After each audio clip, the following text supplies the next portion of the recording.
नमस्कार दोस्तों। नेताजी सुभाष चंद्र बोस जिनकी मौत को लेकर कई तरह की अफवाहें और विवाद रहे हैं।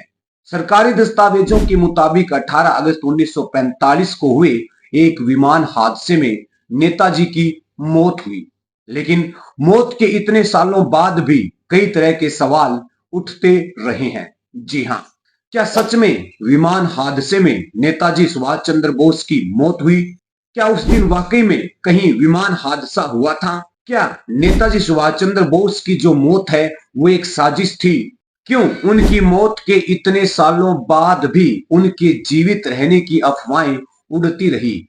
नेताजी के निधन के बाद घायल या मृत बोस की कोई भी तस्वीर नहीं ली गई और ना ही मृत्यु प्रमाण पत्र जारी किया गया। आखिर क्यों? जी हाँ, चलिए जानते हैं। भारत सरकार की ओर से की गई जांच में क्या पता चला?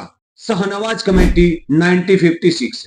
आपको बता दें कि इस कमेटी में नेताजी सुभाष चंद्र बोस के बड़े भाई सुरेश चंद्र बोस भी शामिल थे। शाहनवाज जो INA के पूर्व मेजर जनरल रहे, उनकी कमेटी ने 11 चश्मदीद और 67 यानी कि 67 गवाहों की जांच की और उसमें यह बताया गया कि जलने की चोटों से नेताजी की मौत हुई। इस रिपोर्ट के मुताबिक कहा गया 18 अगस्त 1945 को ताई होकू में एक दुर्घटना हुई थी जिसमें नेताजी की मौत हो गई। उनका अंतिम संस्कार वहीं किया गया था और बताया गया कि टोक्यो के रेनकोंजी मंदिर में अस्थियों का कलश नेताजी का ही है। हालांकि नेताजी के भाई सुरेश चंद्र बोस ने अंतिम रिपोर्ट पर अपने हस्ताक्षर नहीं किए। 1960 में एक अफवाह फैली कि नेताजी सोवियत के एक जेल में बंद हैं। इसके करीब 6 साल बाद यानी कि 1966 में नेताजी के भाई सुरेश चंद्र बोस ने प्रेस को घोषणा की कि उनके भाई सुभाष चंद्र बोस मार्च में वापस आएंगे, पर ऐसा नहीं हुआ। लेकिन उनकी असंतुष्ट रिपोर्ट से कुछ लोगों को अंदेशा हुआ कि नेताजी सुभाष चंद्र बोस जीवित थे। नंबर 2, घोसला कमीशन 1970। इस बार जांच के लिए घोसला कमीशन का गठन किया गया, लेकिन इनकी जांच में कुछ भी नया नहीं निकला। इस आयोग ने भी यही निष्कर्ष निकाला कि नेताजी सुभाष चंद्र बोस ताई होकू में विमान हादसे में गंभीर रूप से घायल हो गए थे और उसी रात उनकी मौत हो गई। बता दें कि इस रिपोर्ट में यह भी बताया गया कि इनकी जांच के समय उन्होंने कई अजीबोगरीब थ्योरी सुनी।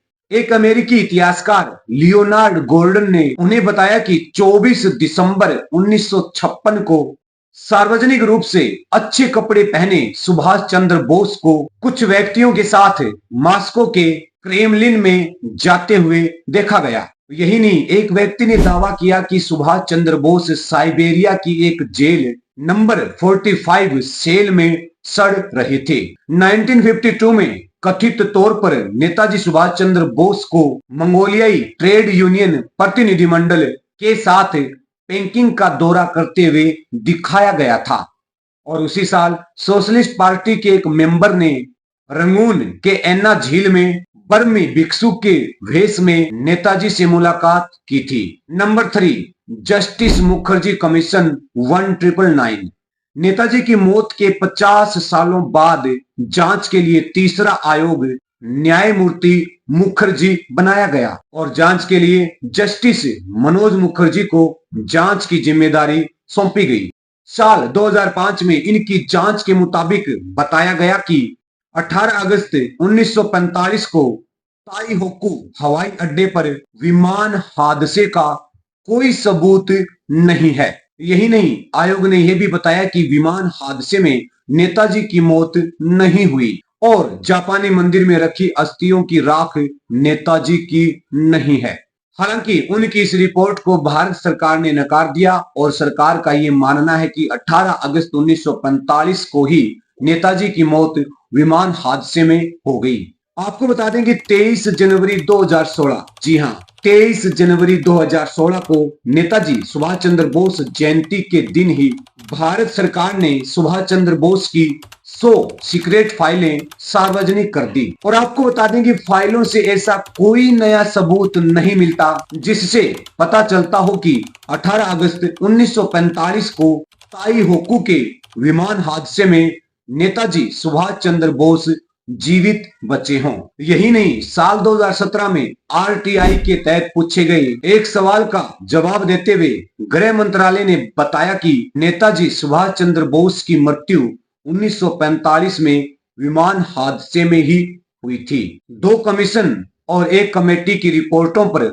विचार करने के बाद सरकार इस निष्कर्ष पर पहुंची। जी हाँ, वीडियो में आप सभी का एंड तक बने रहने के लिए तहे दिल से धन्यवाद।